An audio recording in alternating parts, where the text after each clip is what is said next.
Hey guys, welcome back to my channel from wherever you're watching. Thanks for staying tuned to my channel, subscribing, liking, sharing my videos. I really appreciate that from the UK, from wherever you are watching.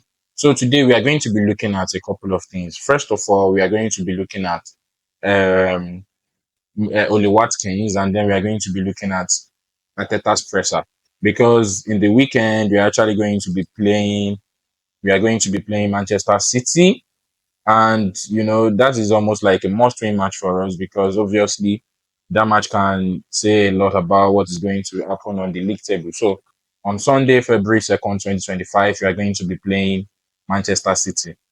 And of course, Arteta in his usual way, he had a presser where journalists asked him several questions based on transfer, possible players that are going to be playing. And of course, we all know that we have a lot of players on injury.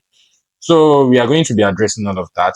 But first things first, let me start with the Watkins situation.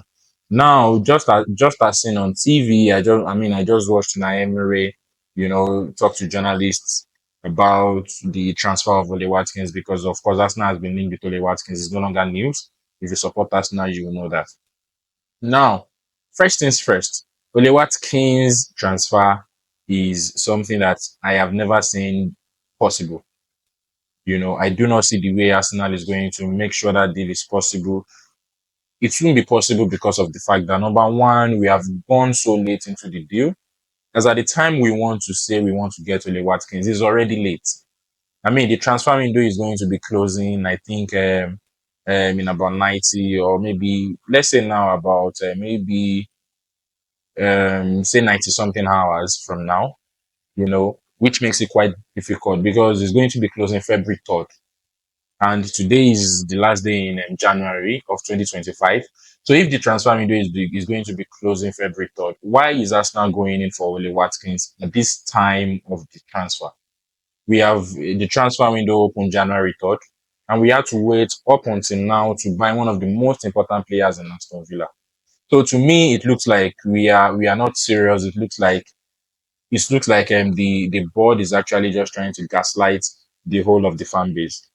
Because I mean, if you want to go in for an important player like that, you should already be putting in bids right from day one. Mikel Arteta cannot say, if it is Mikel Arteta or the board or whoever is in charge of transfer, cannot say that they do not know that they need Ole Watkins as at the start of the season. I mean, as at the start of the transfer window, or even before the transfer window arrives. So you have identified all of the players that you need, but then you still will not go for them. But then you still would make sure that, either your transfer is slow or your approach is slow or our negotiation is quite slow. So on this Ole Watkins deal, I mean, I never see it happening anyways. So it will be a shock even if it happens. Because number one, in fact, I'm even happy. Because number one, Ole Watkins is 29 years. And the prize money on Ole Watkins is quite high as far as I'm concerned. I mean, there are rumors of about because Arsenal has gone in with about £60 million and still yet the deal is not even being approved. So that is for Ole Watkins because according to Naemre, for example, Naemre said Ole Watkins actually told him that he's happy to stay in Aston Villa or at Aston Villa. So if Ole Watkins is happy to stay at Aston Villa, why is Arsenal wasting time? We have other players like Osimhen. We have so many other players. We have been linked with too many players. Linked with Osimhen, linked with Ademola Lookman, linked with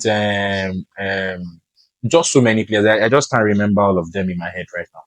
And the Zubimendi deal that we are even talking about, who is a likely replacement for Thomas Partey, is still a deal for the summer. So if you have been watching my videos, in my previous videos, I have said it that do not think Arsenal is going to make any any January transfer. If Arsenal would make any January transfer, they are not spending a dime. They are only going to be bringing in some guys, through loan. That is the best Arsenal can do for you. They'll bring in somebody through loan. Yes, I can tell you that for free. They will bring in somebody through loan, and we can have him. Probably have the Sterling kind of old issue again. Anyways, the other thing is that we are going to be going into what Mikel Arteta has to say ahead of Manchester City because, as I said, we are going to be playing Manchester City over in the weekend. That is on Sunday, 6:30 Nigerian time. This is going to be about 5:30 Nigerian time. So they are coming to the Emirates Stadium, and this is a must-win match for us. So going on with Mikel Arteta, the boss in his usual press conference, Mikel Arteta's pre-Manchester City press conference. Mikel Arteta was back in the press conference room at the Sober Reality Training Center on Friday afternoon as he spoke to the media ahead of our meeting with Manchester City on Sunday. With the transfer window soon to close, he was asked about development on that front, as well as the upcoming games against the reigning champions, the previous meeting this season, and much more. So here is everything he had to say. So now, on the fitness of David Raya and Ben White, if you remember, we know that sorry, we know that David Raya was not the goalkeeper in our Champions League match. I actually did not. I have to be honest. I actually did not know that he was injured. I actually thought maybe it was just because, of course, it was match day 8 and it was our last match in the UEFA Champions League. I thought maybe he was just put on a rest. So I'm just figuring out myself now that is actually an injury. So he responded by saying that we are still a bit uncertain. We have another session tomorrow and another 48 hours. So we have to wait and see. Ben is definitely out, hasn't trained with us yet, so he's not going to be available. No other news from the game against Girona. Now, Ben White has been out for quite a while, and it's unfortunate that, a player of that caliber, a player of that intelligence, has not been able to really, really get so much out of this season. It's unfortunate, but then, I think we have a lot because if Ben White is back, for example, I don't think there is any way Thomas Partey is going to end up playing two, and the kind of formation Ateta tries most of the time. Because Thomas Partey as a two has never really worked for us now. So going forward with what the manager has to say, he was asked another question on Raya's injury. He says it's a muscular issue, so we have to wait and see. On the rest of the transfer window, Mikel Arteta says, I'm very confident with the work that the club is doing and exploring every single opportunity. And exploring every single opportunity that we believe can have an impact on the team. That is certainly the case. And if we can agree something, we will. If not, we won't.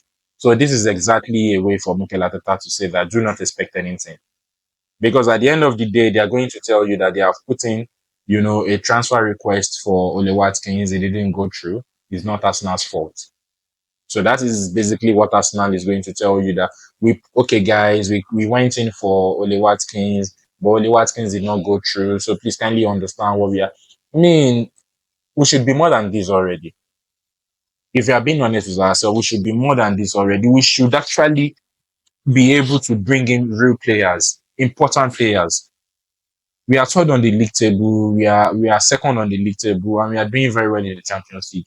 We have a Carabao Cup still on our hand. The only cup that we are no longer in is the FA Cup, and that FA Cup we lost it because we were just being stupid.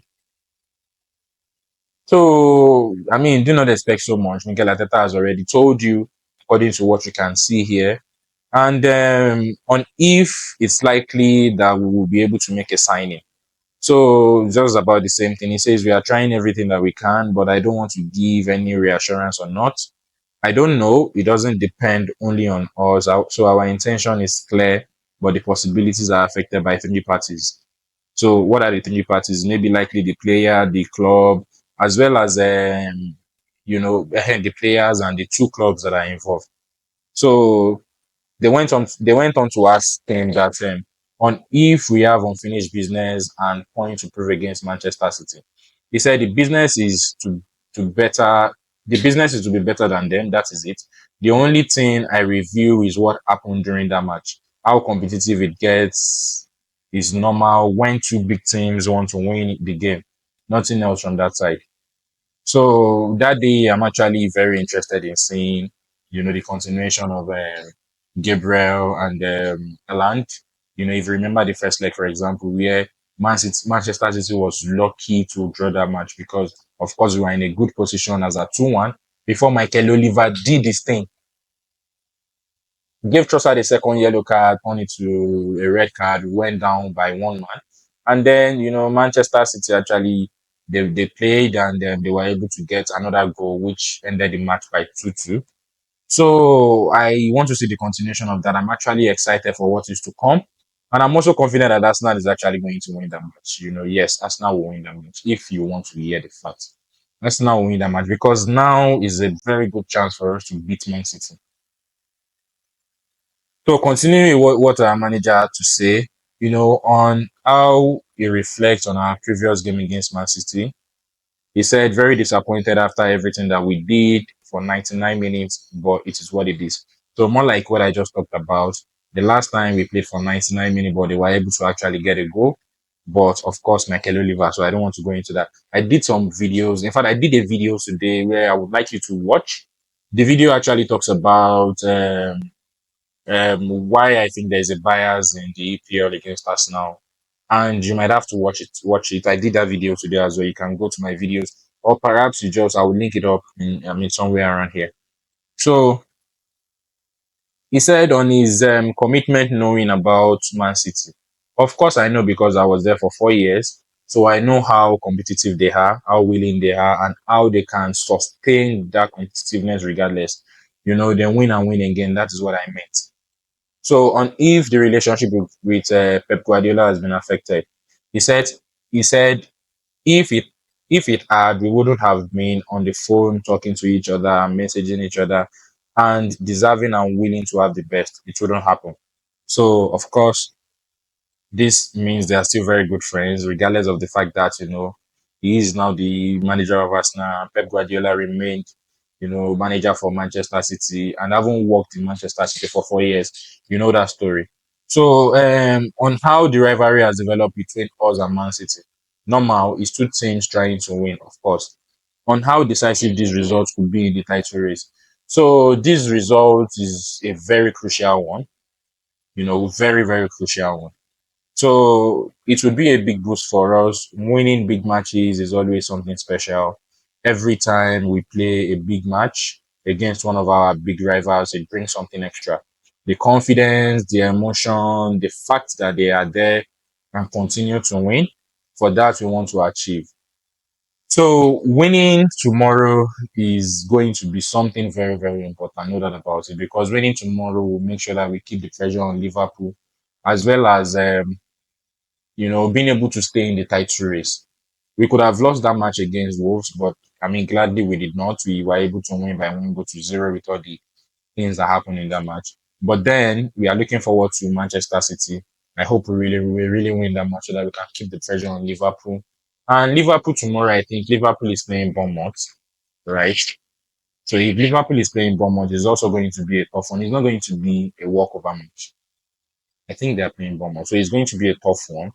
And so that is it for that. So going forward with what Mikel Arteta has to say, he said on how confident we are about beating Man City. He says with 11 men and 60,000 on every ball, right behind us pushing, bring the energy. That is what we want. So I think this is quite insight. I mean, this is quite insightful from Mikel Arteta. What is he trying to say here with 11 men? So it means if everything, I think this is a coded word. I just want to say it. I don't know if that is what it really meant. With 11 men, if we play 11 men to 11 men and with poor officiating, I think Arsenal have a very big chance of winning this match. Also, remember they are coming to the Emirates Stadium. 60,000 capacity. All of our fans are behind us. We are having a good time right now, minus all of the injuries that we have. So it's going to be really very difficult for Manchester City at home. I mean, away to Arsenal is quite going to be very difficult.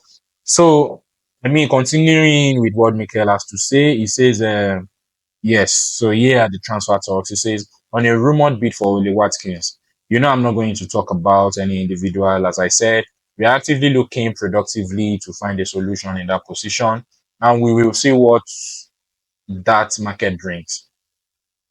On the referee's importance on Sunday, he says he needs to do his job to the best that he possibly can. Like each of us have to do. It is nothing new, nothing special.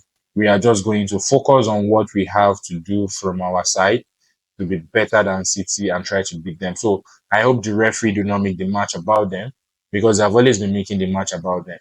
And just like the way every time Michael Oliver blows or refs for Arsenal, and this guy, Chris Kavanagh or something, whenever they ref a match that involves Arsenal, they are always wanting to be the center of attraction. But that's, we hope it doesn't happen.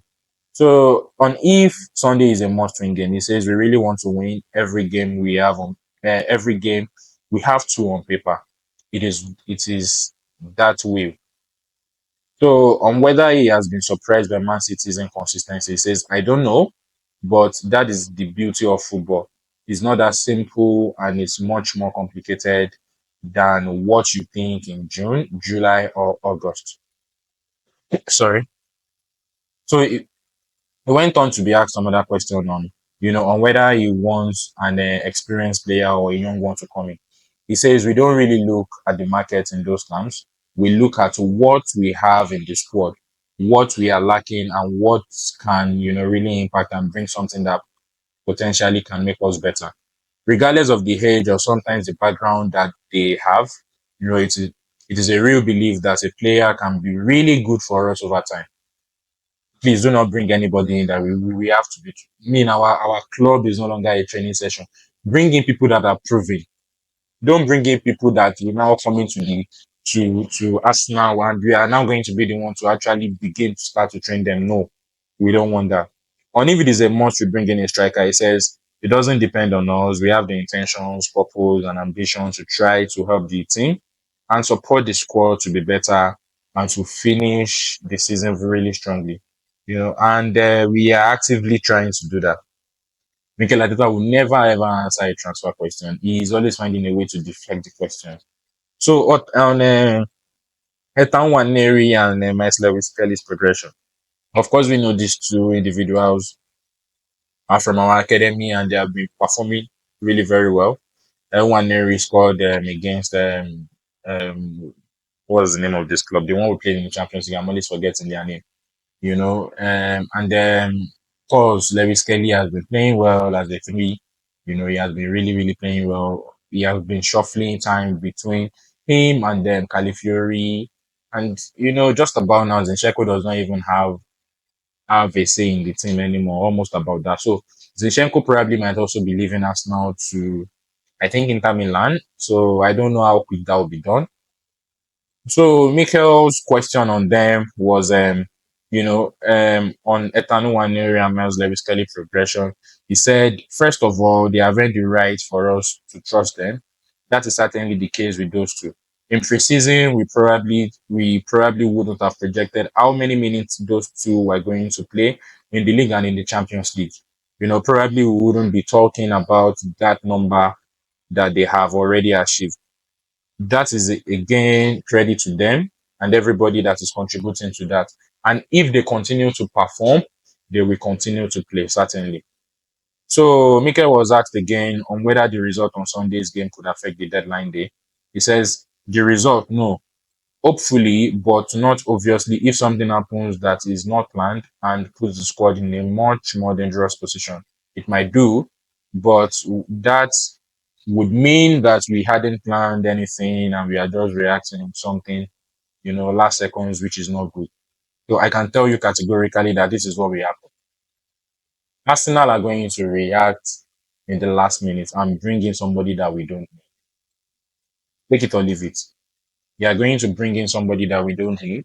I mean, to think of the fact that today the Champions League fixtures came out today. I did a video about that. You can check my previous video today as well. So the knockout round, those who are playing themselves is already out. We have a strong position in the Champions League. We have a strong position in the Premier League, but Arsenal is not adding to the squad depth, and they will not.